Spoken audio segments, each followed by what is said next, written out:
Hello 9th class. जैसा कि हमने कल आपको बताया कि लोकतंत्र क्या होता है। लोकतंत्र मतलब पब्लिक, लोक मतलब पब्लिक, पब्लिक जो सरकार से जिस तंत्र से हम जुड़े हुए होते हैं वो लोकतंत्र कहलाता है ना। तो आज जैसे हर पक्ष के दो पहलू होते हैं, तो आज हम लोकतंत्र की विशेषताएं और लोकतंत्र की विशेषता के अलावा उसकी कुछ आलोचनाएं भी हैं, तो आज हम उसके बारे में अध्ययन करेंगे। ठीक है, तो सबसे पहले हम इसकी विशेषता देख लेते हैं कि लोकतंत्र की कौन सी विशेषता होती है। सबसे पहले इसमें होता है कानून का शासन, मतलब जो हमारे यहाँ संविधान की रचना की गई है तो उसके अंतर्गत जो नियम बनाए गए हैं उसका जो पालन है वो हर व्यक्ति को करना पड़ता है, चाहे वो देश का राष्ट्रपति हो या प्रधानमंत्री हो। मतलब ऐसा नहीं है कि वो इतनी बड़ी पोस्ट में है तो वो कानून का पालन नहीं करेंगे। कानून के अंतर्गत यदि वो दोषी पाए जाते हैं तो उनको भी वही दंड मिलेगा जो कि एक सामान्य व्यक्ति को दंड मिलता है। तो जो कानून का जो शासन है उसका पालन हर व्यक्ति को करना पड़ता है। अब दूसरा, अधिकार का सम्मान, मतलब जिसको जो अधिकार दिए गए हैं कानून के अंतर्गत, वैसे भी जो व्यक्ति जिसको जो पद दिया गया है उनको जो अधिकार दिए गए हैं उनका क्या किया जाता है, हमारे जो लोकतंत्र के अंतर्गत क्या किया जाता है, उसका जो व्यक्ति को जो अधिकार दिए जाते हैं उसका सम्मान किया जाता है।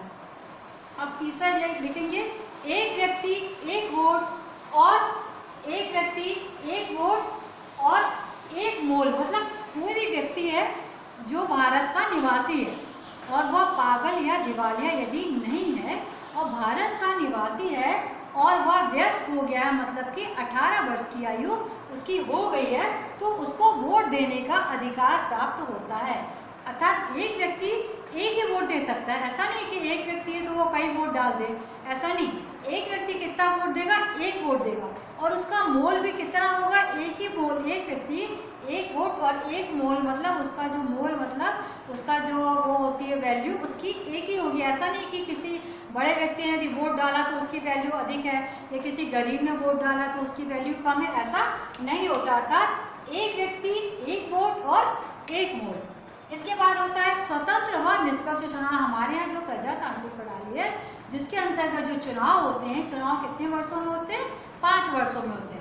तो जब जो चुनाव होते हैं तो उसकी जो चुनाव प्रणाली है वो किसी भी पार्टी के अधीन कार्य नहीं करती है। अर्थात वो कैसी होती है, स्वतंत्र, मतलब जो चुनाव जो आयोग होता है वो अपने कार्य करने के लिए क्या होता है, स्वतंत्र होता है।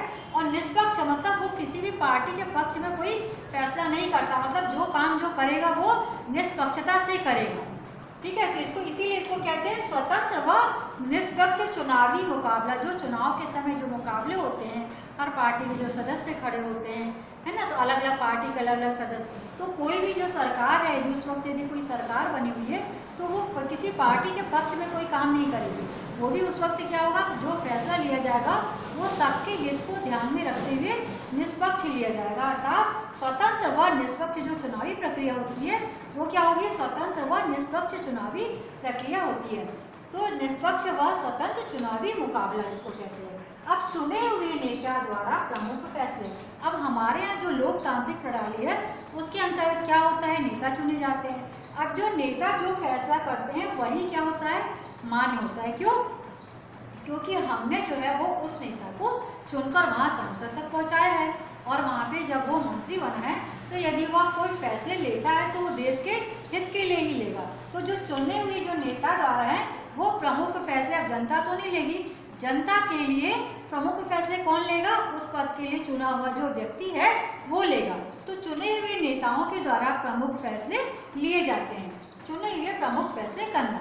अब कहते हैं पंथ निरपेक्षता, मतलब हमारा जो देश है वो बहुत ही बड़ा देश, बहुत ही विशाल है।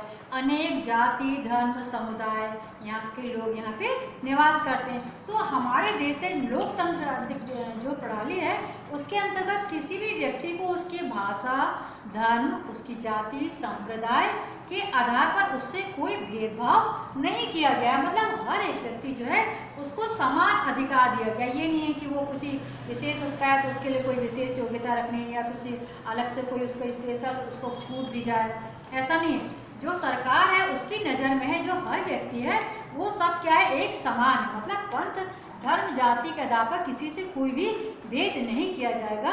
सरकार के सामने हर व्यक्ति जो है वो एक समान होता है। अब हमने पढ़ ली इसकी संपूर्ण क्या विशेषता है।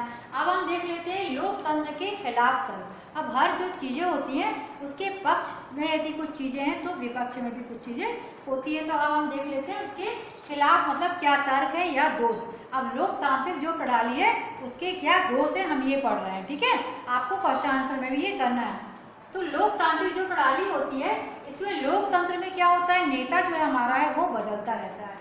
आजकल तो खासकर ये हो गया है कि लोगों में ईमानदारी जो है वो बहुत ही कम हो गई। लोग क्या करते हैं, पैसे के खातिर अपनी जो पार्टियां हैं वो छोड़कर दूसरी पार्टी में चले जाते हैं। इससे क्या होती है, अस्थिरता पैदा होती है। अस्थिरता पैदा होती है जैसे कि आप लोग अभी देखते ही होंगे कि कब कौन सी पार्टी किसमें व्यक्ति जो है वो उस पार्टी को छोड़ देता है, दूसरी पार्टी में शामिल रहता है तो उसकी सरकार जो है वो गिर जाती है। तो लोकतंत्र में नेता क्या होते हैं, बदलते रहते हैं जिससे अस्थिरता पैदा होती है। पहला पॉइंट सही है।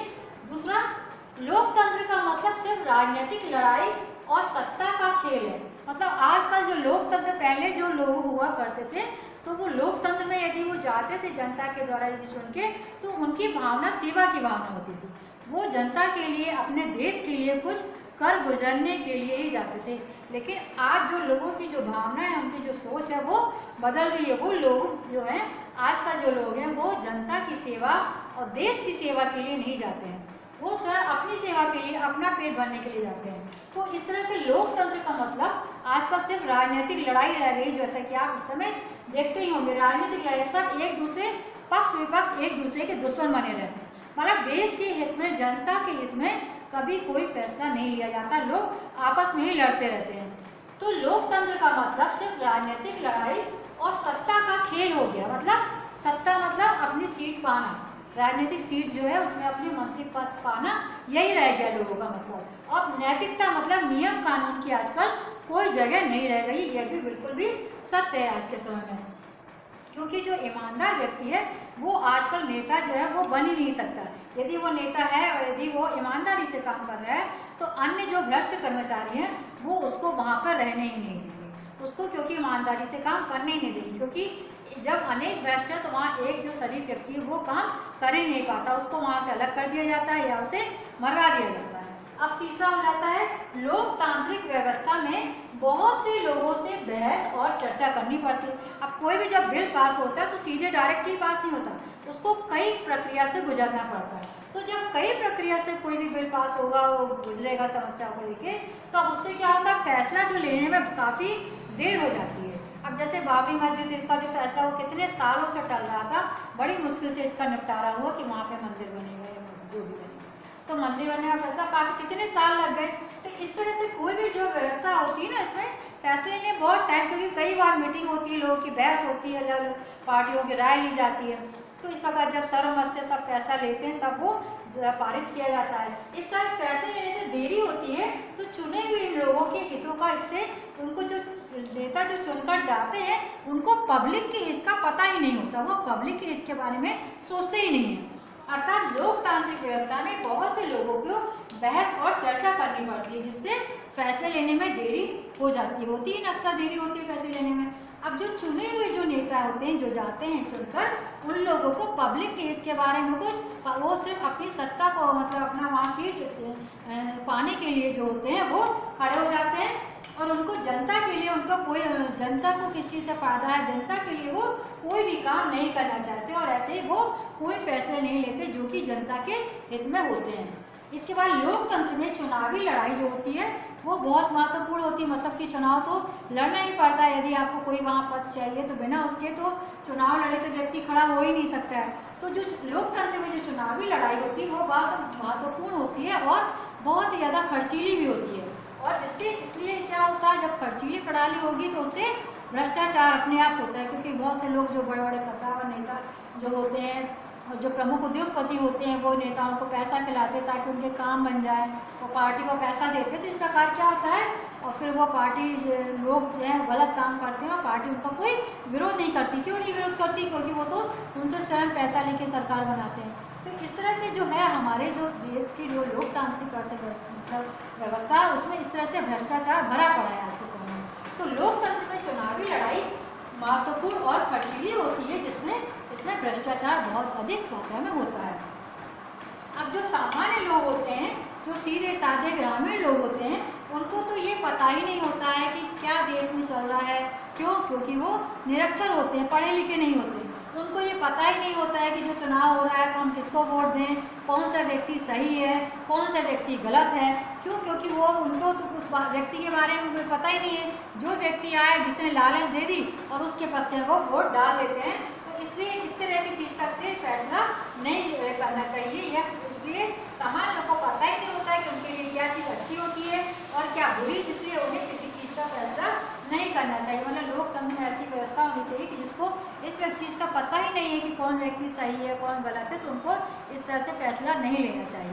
तो ये हो गए लोकतंत्र के खिलाफ महत्वपूर्ण तर्क, जो कि इस समय लागू होते हैं। ये सब बुराइयां जो हैं लोकतंत्र की, और जो विशेषताएं हैं, कानून का शासन होता है, सभी को अधिकारों का सम्मान, सबको जो मौलिक अधिकार दिए गए हैं ना, शोषण के खिलाफ अधिकार, समता का अधिकार, स्वतंत्रता का अधिकार, चाहे जहां आप बसिए, चाहे जो नौकरी करिए, धर्मनिरपेक्षता का आधार, धार्मिक स्वतंत्रता का आधार आपको वो मिलता है अधिकार, और संस्कृति का अधिकार, शिक्षा का अधिकार, तो सारे अधिकारों उनका सम्मान किया जाता है। एक व्यक्ति एक वोट और एक उसका मोल भी एक ही होता है, और स्वतंत्र और निष्पक्ष जो प्रणाली होती है हमारी चुनाव की, वो स्वतंत्र और निष्पक्ष चुनावी प्रणाली होती है।